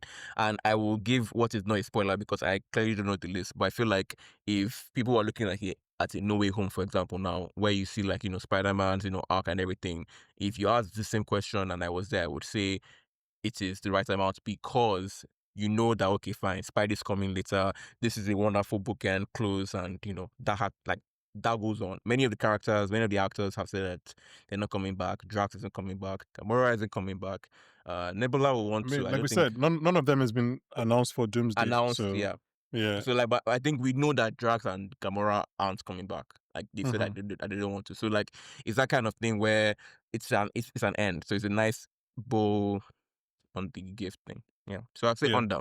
Okay, so we have one more like award we're gonna go through, which is somehow long than everything else. But like before we go there, anything else like in terms of these categories that we haven't touched on? Any peak that anybody wants to shout out that maybe we didn't cover? I think there's one, and I was kind of hoping he would come up naturally, but we didn't talk about Sean Gunn as Kraglin, and I think he falls under two categories. Like earlier on when we're talking about second chances, that's someone that obviously I don't think he got a first chance, but this is a very obvious, big second chance that he gets through this film. And this is also the peak of his character. He's having to step into this leader of the Ravagers, or that segment. What are they called? Ravagers? No. No. But no, but not all the Ravagers. I guess I don't know. He's no longer part of the Ravagers. He's a Guardian. Part of the Guardians. Yeah, he's a Guardian. The Guardian, yeah. But I only said that because he has the Yondu thing, and he's now, in that role. But he also he grows as a person and as a character. So just wanted to give him a shout out. So you think this is his peak? I think this is his peak. I don't really know if it's like a competition. Yeah, nothing else. Yeah. Anything else before we go? For me, going on, this came into my mind. I was watching the film, and like Steve just reminded me, I need a Ravagers procedural. So this was kind of their peak for me, like them as a team, and I kind of want to see them. Really? More. Not one? Did we really see them in one? Yeah, Yondu. But one was the Yondu. I think my thing is like I don't count in my head Yondu as part of the Ravagers, but I get what you mean. Let me say this new Ravagers team without Yondu. Because that was hard. Like the scenes that they had. Yeah. I think Yondu, because this is like their first time without Yondu, it made me really think of them separately.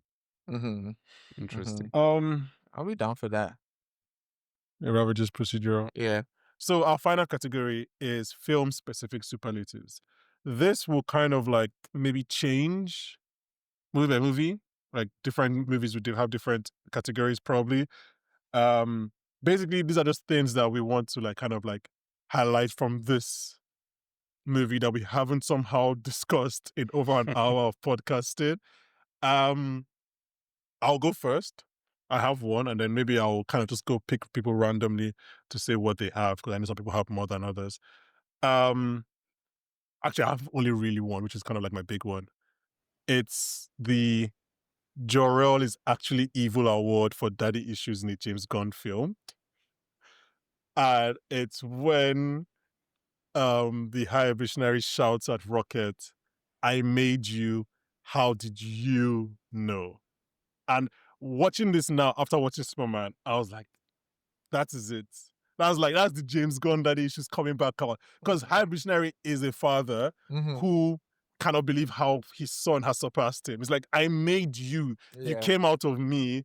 Why do you know how to solve this thing that I don't know how to do? Why can you? And again, look, when you go back and say, oh, James Gunn, there's daddy issues in the first one, right? Between Peter Quill and Yondu. The second one's entire daddy issues. Like literally a planet's worth of daddy issues. And there's Superman, Suicide Squad. Like, oh, James Gunn. And I remember, I remember when the Jor-El thing happened. this is an article that I really should have written, but I just didn't make the time to do it. I love the Gerald twist in Spider-Man, by the way, just in case anyone doesn't know about that. I love it.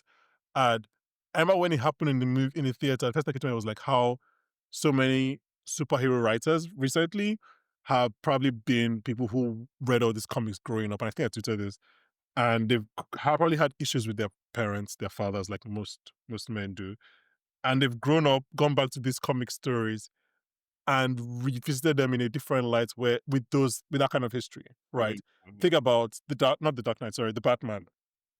Matt Reeves basically changes who Thomas Wayne is. Mhm. Like Yeah. in the Dark Knights, the Waynes were helping Harriet Tubman with the Underground Railroad, which is just insane. HS, man. but then in the Batman, you kind of see that new version of it. Yeah. Think about like Thor Ragnarok. Think about Black Panther. Mhm. There's this kind of new ways of looking at these people who we thought were great. Odin and T'Chaka is like, but then their sons are looking at them in different lights. And I Yeah. saw that against someone. I was like, Jor-El, even though there's been kind of a dickish undertone to him most times, but like we see him as like this beacon of good, right? Yeah. And then now it's like, well, maybe not, Yeah. right? Yeah. And so here it was like, this was kind of like the most literalization where High Visionary is like, I'm your father. Why do you know this thing that I don't know how to do? So yeah, that was just kind of like my own superlative for this movie. And I went on a long rant about James Gunn. I think one thing that I really do like also is that James Gunn has this counterfactual where just because somebody gave birth to you doesn't mean that they're your actual daddy. Mm-hmm. So, in part 2 where, Yondu saves Quill and he says, just he's your father, but he ain't your daddy, that kind of thing. And then I can't believe you actually like I've not been able to say that word for 10 years. Like the way Yondu says it, it's like it feels wrong. It wants to continue. And then also in Superman where he likes seeing his Mhm. parents' video. But then at the end it's now the video of his found family. That's James Gunn's thing. Yeah. Yeah. So I think there's a very interesting issue of the responsibility that people have, and where they get it and where they get that origin and where they get that impetus. And it was quite interesting to see how, yes, he does discredit people's parents, because the same thing with Rocket. Like Rocket spends the entire movie meeting High Evolutionary, but then the entire movie is really just, if we think about it and forget about it, the entire movie is to save Rocket. Mhm. So these guys have gone through this entire journey and ordeal to save someone. So yes, like you mentioned, found family. I think it's a really interesting concept that he does quite interestingly, especially in the counterfactual. And there's also an interesting story that I read, or a comment about how there's a goof that the movie does, where in the first movie, we see that Grandpa Quill is actually like very considerate to him when he loses his mom, and just before he gets taken, just before he gets, he leaves the hospital, and then I think he's taken to the ship.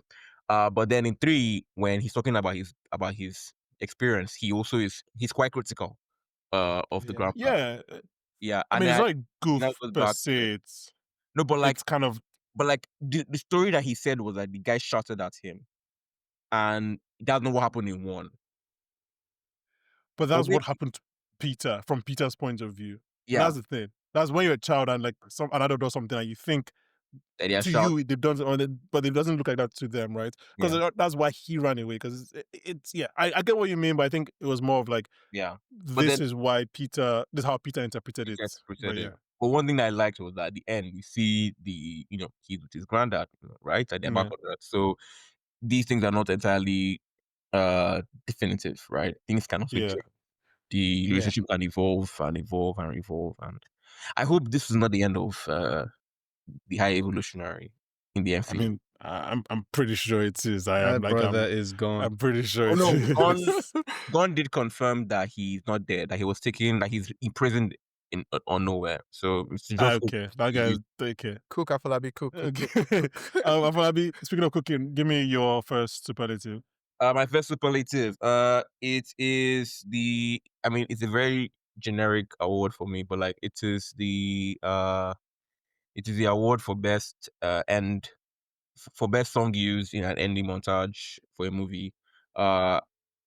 I think somebody. Like, I knew this was going to come eventually. This is why I didn't break it into the categories. I knew like I knew a needle drop You just took my thing was going to come in. my superlative down.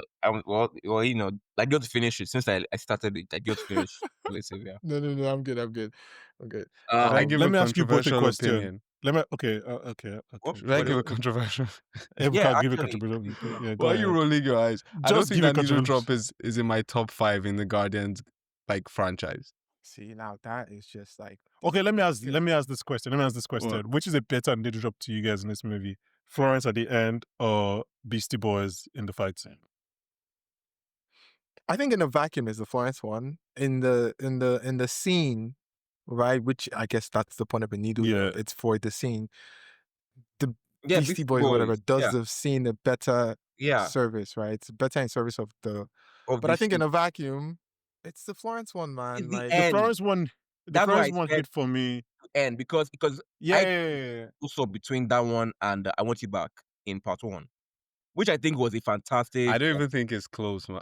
Actually, I can't get into this. Let me Oh, not get into it because I feel like I you said, the think that best one way I was can like- summarize my thoughts on this is that I don't even think it's top 5 of the franchise. The Florence one worked for But me the end. really well because it was the only song in the James Gunn film that I actually knew. Oh, you're joking. Okay. no, you have to be joking. I'm You have not. to- I'm not joking. I'm not in Why are love. you not joking?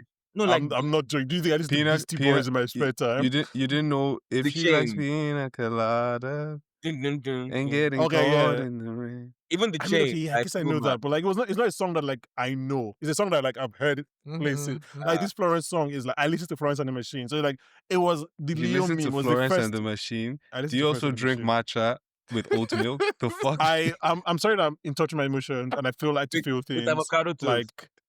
We got Yeah. the performative meal. Wait, you guys here. think that is Florence and the Machine's vibe? No, it's avocado just, toast? it's a Listen, whole I'm just thing. surprised Yeah. that Bankole listens Like, to you Florence know, and the these, Machine. like- Fair Well, enough. Yeah.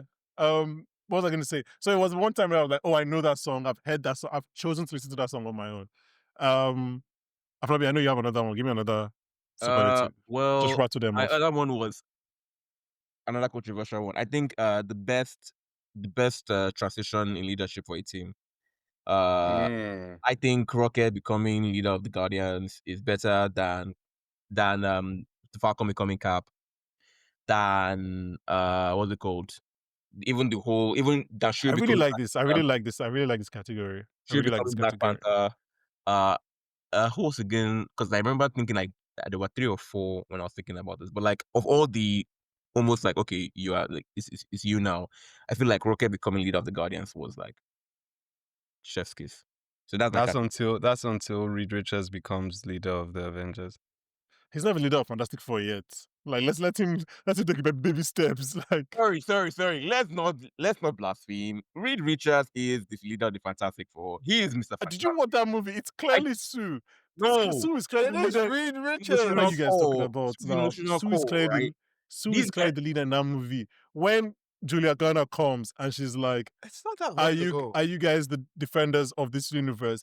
Reed is hesitant and Sue is like, yes, we are. that doesn't make her the leader. Reed of is the- the smartest. But Sue is clearly, come on Who- now. who- What, are we going every- to do this who- now? Who answers your press conferences? Who's the speaker at your press We will conferences? protect you. We will And protect you. then they asked him, and he was What like, did he I don't want? think so. Who's the voice? Who's the mouthpiece? Who's he the I'm wants- sorry that she was. I'm sure that was a her pregnancy son. leave. She just gave birth. She was on maternity barking? leave. He's Like- barking orders at them. Come on. He's the brain, yes. But like, anyway, Ibuka, I know you agree with me, so I'm never gonna. I think Ibuka just gave you a soundbite earlier when he asked you if you drink matcha too. That's low-key a soundbite. But I think Ibuka is trying to point out this whole performative meal thing that Baki got going What on. is performative? And I have him putting Ibuka- Sue on the pedestal feeds into Ibuka's Ibuka, point that have I he was said the it? thing. Have I said this to you offline? Yes or no? Sue is clearly the leader of the Fantastic Four in that I know- movie. I know you drink Okay, so matcha. I know you don't drink think matcha. Baggy, I don't think he said this to me offline, but I also see where he's coming from. I see where he's coming from. Like I she's can't- the strength of the team. So it's just the way like Tony would do all the planning, but Cap is the leader of the Avengers. But Yeah, this so that Reed means Richards, we're but not- this Reed Richards is very clearly like by design. This is not. It's not even an insult. Up is clear. So by design, he's less sure. He's more unsure. He's Mhm. more hesitant because I think Yeah. they're going to make him grow into the Reed Richards that we Yeah. know. Yeah. So I don't think he's not like the guy in this movie. I think Sue is the one negotiating with the UN. Sue is the one that talks to the UN. I think Sue No, is but that's a different storyline because Sue runs the Future Foundation, right? Reed does the inventions, right? Sue is the more emotionally intelligent person. Sue is more, but then at the core of it, even when it comes down to some of the discussions that they're having within the team, like at every single juncture where you're looking for a plan, for an idea, for the strategy, because he's the brain. He's the leader too. Anyway, Yeah. okay. Is Tony the leader of the this is- Avengers? This is the wrong episode. My question to Right? you guys Ibuka asked a good question. Is Tony the leader of the Avengers? No, he's not. Exactly. Why would Sue be the leader then? But No. Tony It's is Tony is the Reed Reed. in this situation. Oh, right. Okay. No, it's different. It's different because, like, Let's example, Because guys, she's you're a woman? listening. okay, It- we'll come back to this. Please call me back when you I- get it. But we'll come It's back to this. different. It's killing me because I don't me see back. one so different. But if you're then, listening to this, let us know who you think the leader of. Not the leader of the Fantastic Four. Who was the leader of the Fantastic Four in the movie? That's the question. I think that's Not we know who the original leader is, but in that movie, who was the leader? my question is, do you guys agree with the award they have given to Rocket? Yes. I don't want to like make a definite statement and think about it, but like I really like the award. First of all, I think it's a very smart and funny award. But based off the evidence you've given, I do think it's Rocket. I think I have an unnatural affinity for a couple Thor films. I don't want to expand on them on the podcast, but because I do like some of the later Thor films more than some other people tend to like them, I prefer the transition to No, I personally what, Valkyrie? prefer, yeah. As what?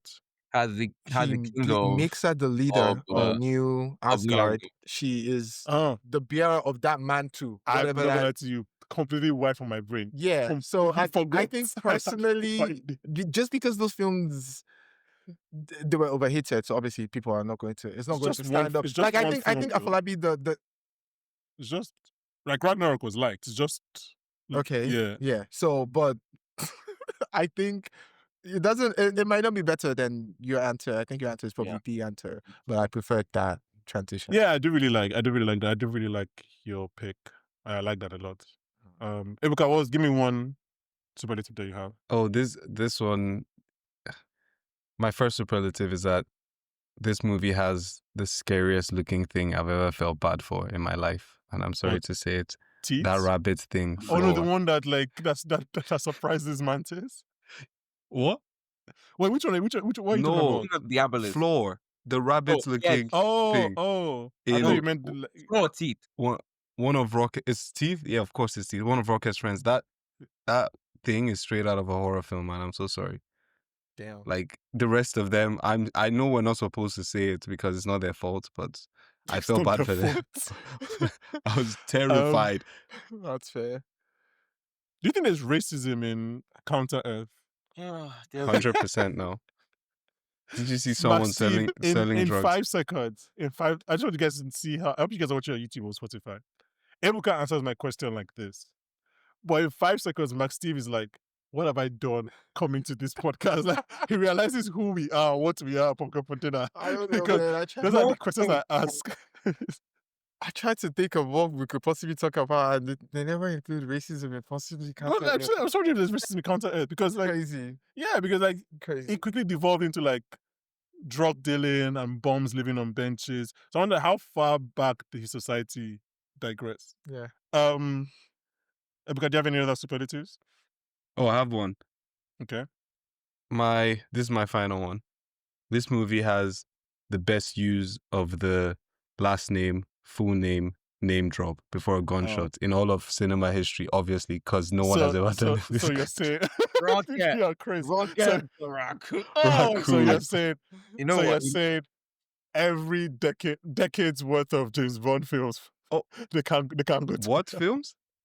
Never heard of them, mate. Yeah. Rocket So you're right. Raccoon. Rocket Raccoon was the first time we ever Oh, did. So actually, quick question for you, Ibuka. Would you Mhm. compare that? I feel like, would you say, and this is probably a spoiler. Sorry, guys. That scene compared to an I am Iron Man. like, Okay, so this is the interesting I mean, it's thing, not the right? same thing though. so not first name, last name, because, like, that's very niche, right? Exactly. Yeah. Oh, but it's still a name drop. Yeah, but then a character name drop. Like, would you Okay, say like so that? the thing is, okay, this is how I'll answer the question. I prefer seeing Rocket shoot a gun than someone snap their fingers. Yeah, Rocket That's- Raccoon is cooler. It's cooler. It's a cooler motion. I mean, I'm just gonna Like, if you go through all the Guardians films, Rocket shooting a gun is like, yeah, they always make it a highlight moment. Even when he's in from the War, Prison Break. Oh, Bradley Cooper. Oh my god. is Bradley Cooper the best? So you know what? Random controversial take. Is Bradley Cooper the best cast character currently like alive in the MCU? That's, what? No, come on. This is Yeah. And I like feel that, and I feel as much that as I love him, like no, but like, and I feel that's to excuse the obvious, Iron Man, Iron Man, RDJ. I know I mean, Ibukado they agree. Yelena. Yeah, it's good. Yeah, like no, as much as I love Bradley Cooper, he's still just doing a voice performance. Like, yeah, Yelena is there. Just What's doing that, a like- voice performance? What? No, as in I'm sorry, like yeah, it's a great performance, but like compared to Yelena is doing the full thing. Yelena, there's definitely somebody else. Like, I'm just I like everyone in You know, Thunderbolt. I like so everyone of the don't- Thunderbolts. Yeah, I was gonna say. Yeah. that, yeah, but- because I'm just Better- looking for like better than I'm looking for Roddy. who's best cast. But yeah, better than Rocket Raccoon. yeah, I mean, I think it's because like him doing voice acting is, I'm not trying to undermine voice actors, Oh. but he kind of, yeah. Sorry. Throw back to a category you asked earlier about best non-action scene. mhm. I feel like I paused when I heard Groot say "I love you guys." Oh, Because Oh, like yeah. finally yeah, that was a understand- big miss from us. Oh, Because is this finally the only film understand- where he doesn't say "I am Groot"? No, He says because, what do you say? I'm because good the every time. logic. Oh, is it like every time he doesn't say I'm good once? Yeah. Yeah, but because you know the logic is idea that- behind that. Okay. Oh yeah, Afolabi, go ahead. No, No, no, go no. ahead.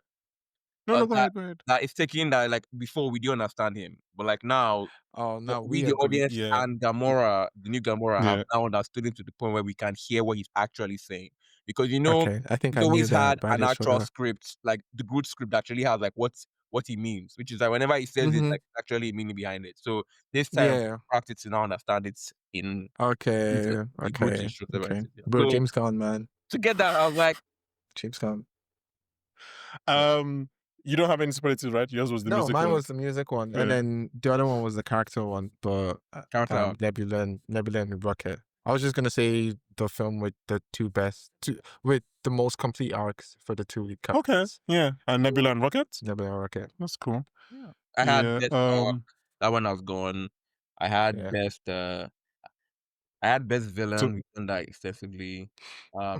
So what do you have left? Do you have anything left? I have one left. It's in like 2 parts, but like it's really about I think that Guardians 3. I mean, I don't think it is, but I feel like it is a heavy shout out for best MCU trilogy. And Okay, like, so here's what we're gonna do. Here's what we're gonna do here. Because for obvious reasons, we can't have this discussion fully for obvious reasons. for obvious So what we'll do is we would pick what we think are possible. I mean, how many MCU trilogies are there? like There's 5. enough. No, 4? there's enough to have this conversation. No. So here's the thing. Them- If anyone thinks it's Guardians, you can say that. But wait, we Okay. can't. Let me We just can't go in after depth. category that I was going to say, which is that it is the best end to an MCU trilogy. Flappy, you don't know what you're doing for me. That's the problem, right? Okay, I wish I Okay, could tell you what it is so that one you're doing for interesting me. thing. I'm gonna say something, right? Me, Banky, Yeah. and Mike Steve have had conversations off camera that I think we were on opposing sides for. But there's a point Afolabi and Mike Steve raised earlier in this recording that is making me think about something, and it's the one where they mention about the development of the central characters in the trilogy from like film 1 to film 2 to film 3. So it's just making me, think about some points that some people made. Afolabi, I'm telling you, man, you don't Um, understand what you're doing. You don't, but So you said this is the best conclusion to an MCU trilogy. It's And clearly obviously its competitors are Iron Man, Cap, Thor, Ant-Man, Ant-Man, Spider-Man. Spider-Man. Spider-Man. yes, so Spider-Man. far, yeah. Yeah. So far, yeah. So I mean, Avengers. by No, Avengers is No. 4. it's 4 films. Okay. By But if then we're going technically with, if we're Spider-Man. going with the exact specific wording of your thing, then the options are this and Spider-Man. Because they're the only ones that have like ended at, Iron Man at this has moment. 3. I don't think Spider-Man counts because there is a next Spider-Man. So like we can't even count it. But no, so Iron far, Man- thus far. Iron Man is Oh, 3. but Iron Man is like, my point is like, his story continued post Iron Man 3. Yeah, but it's not. But the trilogy doesn't, because Cap actually was something that I didn't consider. Like, yeah, there's actually Cap 4, but like, No, but it's not a Steve Rogers Cap 4, so we can't, Yeah. like, that's fine. That's, my point is like, you can't really talk about the ending to a trilogy if that person is, if Guardians had a movie come out last year, right? They were a big part of, like, I don't know, what was the movie that came out last year? Thunderbolts or something like that. It's not really the end of the trilogy because, like, it's not the end of the story. okay, So right now, Spider-Man is counting because, like, his story at Yeah. this moment has ended. no, we Yeah. can't. So Because, I think the no, debate is between those two. no, because you know that Spidey 4 is coming out next year. Yeah, but we haven't seen the continuation of that story yet. So, like, at this, in truth, I think Guardians we're is the only playing one that with- has ended. I think we're playing with. Why are you ignoring Captain we're playing with America has different- ended? No, but his story continues after Civil War. Yes, the same way but Tony's. the point that Afolabi is raising. Afolabi said, is it the end of the trilogy? Okay, Like, the yeah, not best end storyline. of the trilogy. Trilogy. Yes, the trilogy. Part So one, what is it? part Is it? three. Are you saying is it the best movie that ends a trilogy? Yes. Oh, then no. Okay, Like, Yeah, that's, like, that's what you've been wanting to say. See? Exactly. No, that's just say it. Yeah, just say it. I thought you meant like storyline, like it was the best wrapped storyline. No. Best wrapped film that Okay, no. completed trilogy. the answer is- 1, 2, 3 films, right? Yeah. To end the trilogy. Yeah. Yeah, So are you saying no? Which one is it? we can't do that. Well, you Afolabi, can't do for that. what is what, I agree with you, Afolabi. Yeah. I'm shaking your hand even though I'm not there. Yeah, Virtually, you're yeah. good. So yeah, Ebuka, what's your answer? Miami. Do you, yes Thank or you. no? To this, Yeah. I don't know. I'm on the fence. Oh, so you So- collected your. No, I'm on the fence because I'm not judging it as a movie. I'm judging it as a wrap to the characters and the stories, and because of Yeah, that, I'm on the I want fence. to say, as a wrap to the characters and stories, and yes, this is the best. If you're wrapping the characters and stories, yes. But as a movie, Okay. But then like, that's not a fair. no. Okay, so that means that. Hey, you're right about the superlative. I don't know what to say to you. Like, Yeah. I'm just attacking the text you're giving in front of me. You just want to avoid someone else, man. I'm It's not- so crazy. Nobody thought about this award. It's okay. It's so funny. Oh God, I can't wait for us to get to this episode because it's so funny. Because Steve, like, normally when I'm fighting like this, like, I'm on the wrong side of history and I'm happy about it. But you believe that you're on the right But side. you're so far away from correct on this one that it's so funny. It's genuinely hilarious. Like, it's like you've lived by yourself with the You know, Tibetan monks for 20 I'll years, say it. and then you've come out and you think your answer is correct. You're like, it's just like, bro, pull up any random website. Anyways, guys, please come back. Please come back next month and the month after, because we have so much to. Like, not every episode is going to be as fun. No, episode is going to be as fun. It's not going to be as cordial as this one was, because some people have some strong takes. And you know what? Maybe, like I said, maybe Eternals will be on this list because it's a movie that, unfortunately, we all kind of like. Mhm. So, Mhm. I have a very. Channels, yeah. yeah. So maybe to be on this list. But I don't know. We can kind of wrap it up there. Is there anything else that anybody wants to talk about for Guardians Volume 3? I want to say this film on second watch and the headspace I'm in right now and everything going on in the world, this film can also be interpreted as anti-AI. But that's a podcast for another day. Everything can be counted as There was anti-AI at this point. But there was a but build scene on where that. the Build on There's a that. scene where please. the High Evolutionary was like, I was thinking about it while watching the film, right? And the beef between Rocket and the High Evolutionary. But there's a scene where he very clearly says a society that can't think something that hasn't already been thought of will die or something like that. And I was like, oh, this man is slandering It's ChatGPT. so interesting. It's even more interesting because I know before this recording, Ebuka asked ChatGPT for like themes from this movie. So it's weird that that's what ChatGPT gave him. I'm not really sure how that works, but that's very interesting. Okay. You're funny, man. We've done 2 episodes Mhm. of this top 12. And I feel like I ask you as well, you've done 1 episode. How does it feel so far to be able to just nerd out for 2 hours? Like, it's I fun mean, as I'm hell. grateful to you guys for the opportunity. Like, this is something that I have had my own, like, talk about it for like a while. So I'm really happy about this. I mean, like everybody else, I'm looking forward to finding out the top 3. I mean, that's really where I know that we will not agree on the top 10 top, but 3 is something that I feel like is really going to be interesting, especially since the MCU has evolved. And just going back to that point that you mentioned about how the Guardians have moved, I feel like one thing that I really appreciate about the movie is that I think it marked a very big turning point. So the MCU post Endgame and post Disney Plus has been, I think, confused. I think it has been in different ways. I am optimistic that it is finding its way back to its root core. And I feel like movies like Guardians 3, movies like Fantastic Four, movies like Thunderbolts, movies that are not fully just serving the plot of pushing the MCU even further, but movies that can tell a good story that you can watch and enjoy, even if you haven't watched all the billion TV shows or different, so that are up and down. Like, I feel like things that really bring people back, because at the end of the day, it's really about what's a good, cinema.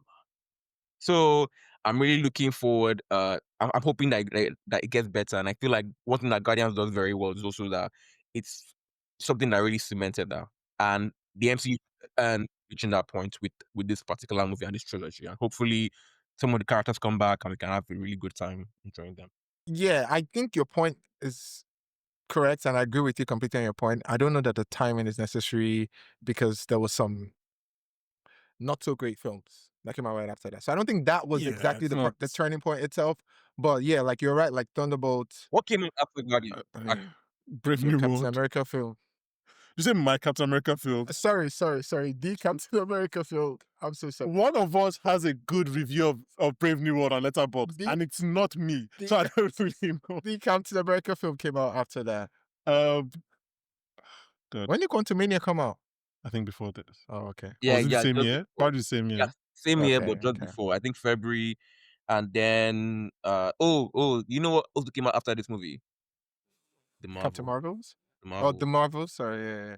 So yeah, I think like it was. Marvels is not that bad, bro. It wasn't Guys. that bad, It's not but like not to the like it has way. It has a what do you call it? I think it has a much lower ceiling than people expected. Mhm. But I think the floor is. I think Yeah, it's like that was a- I think it's a fun movie if you're not looking for anything to, and it's better than the first one. No, It's better than Marvel, the Captain. Marvel just never takes the Marvel. You liked No. Captain Marvel? I like Captain Marvel. I've never finished Captain Marvel, and I've tried many times. I like Captain Marvel. Yeah, I'm not. I I'm don't not think like- that but, means. like, I think Captain Marvel is better than than the Marvels. Yeah. Fair. I And don't think so. And then But also I feel like the problem that we saw, and I know we're now going off topic, so you can edit it also, but like the problem that we saw was that Captain Marvel was a good filler episode in a series at the time when it came out. So it did what it needed to do in the series that came out, because I think it came out either just before or after one of the Avengers it was between Infinity War right? and Endgame. Exactly. So like it was like, yeah, we saw this thing. Now we're just giving it like a very quick backdoor pilot, but they don't worry, she'll be back to really do more. Which is why the subsequent use of the character is part of the problem that I have with it. Which is why the Marvel's probably better than Captain Marvel, but that's a different. Anyway, Yeah. to wrap up, I feel like I said wrap up for the past 10 minutes. Just a quick question, Afolabi. On a scale of 1 to 10, how hopeful, not, I use the right word, how hopeful are you about Doomsday? Ooh. So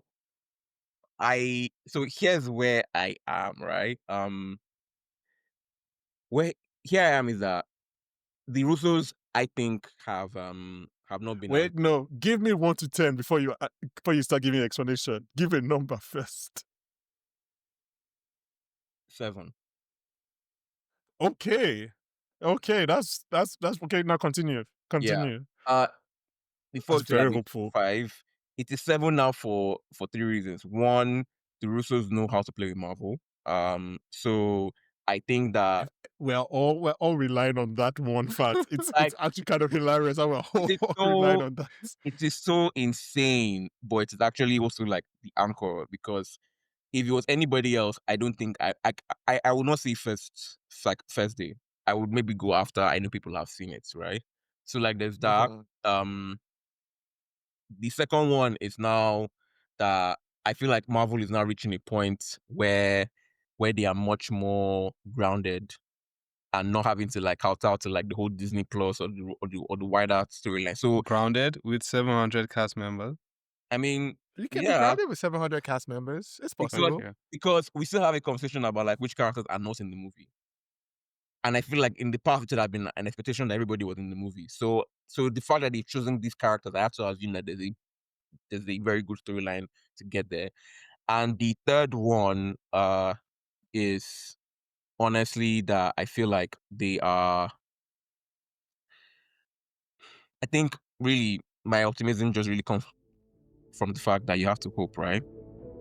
Okay. This is the hope that came. That's the realest shit that you ever That's heard. the- One of the realest things I've ever I'm talking about. Here's the thing, man. I just kind of need this to help with. That's fair. That's a good point for us to end it. Guys, thank you very much for listening. Please join us next month. We'll be talking about number 10 on our MCU 12 list. Afolabi, thank you very much. Ibuka and Steve, thank you very much. And guys, see you next month. Bye, guys.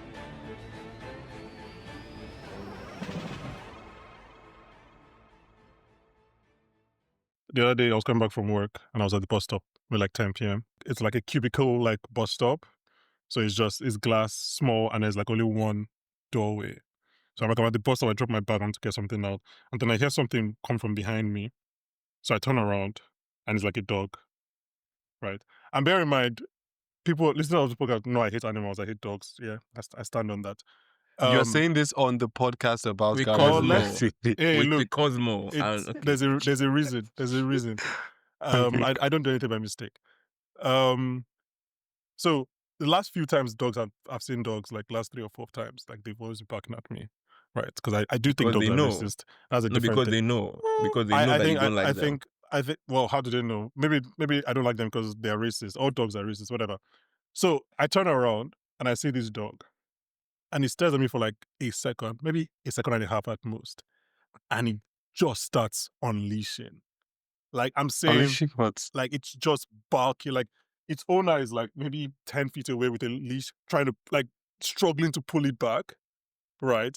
And it starts barking at me. And obviously, I'm at this point where I'm in this cubicle-like bus stop where I look around and there is nowhere to go. It's just the one It's entrance. it's one entrance and it has covered the one entrance. And I have been that terrified maybe once or only one other time in my life. Like I was genuinely like, What kind of dog was it? it was a big dog. I don't know. I hate dogs. How would I know they are different breeds? Okay, Like, guys, in no, it all wasn't seriousness, pitbull. I know do you actually pitbulls. think you couldn't beat a dog if it came down to Like, it? you obviously could. Obviously. Like How would I beat a dog? lock it in Like, that cubicle. Put and you just... and a dog in a 6x8. How? So what do you do? You share power. all share the human dog power. can do Just is bite. Listen, as long as I protect my balls with one hand. Wait, I it can bite and it has claws. What we do it?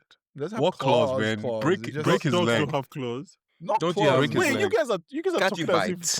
wait, you guys are talking as if you can just like get a dog into like a headlock. What I have a game plan, It's don't a worry. bit like You sort obviously, of but that is can. because that's partly because of the effect. Obviously, if you're able to like get a punch, yes. But like, Hmm. why are you assuming that you have that like? Okay, so this is my space to question. get- to When hit the punch? we're banking. This is my question. When all of that was happening, were you also thinking and looking around for what you can use to break the dog's head? Because instead of because being there is scared, that's what you should nothing. be doing. There is nothing. It's not that. It's Like not that. genuinely, there is nothing in the space. It's just air. Okay. It's not that I'm and my thinking, bro, bag. we're higher on the chain than they are for a reason. Like you can beat a dog if it came to that. How? By just fucking But my point is that you have to be able to land the punch. What if you can't land the punch? Oh, down. Like you get as if the dog's just sitting there like, yeah, Yeah, come on, he's punch moving me. and charging at you, but all he can do is like latch onto It something. wasn't with his really. mouth. It wasn't really a charge. You see how? Also, and by the way, guys, 2 things. but you see how? Let me say- I'm beside you. The dog was like 2 feet in front of me. It was not really Okay. a charge.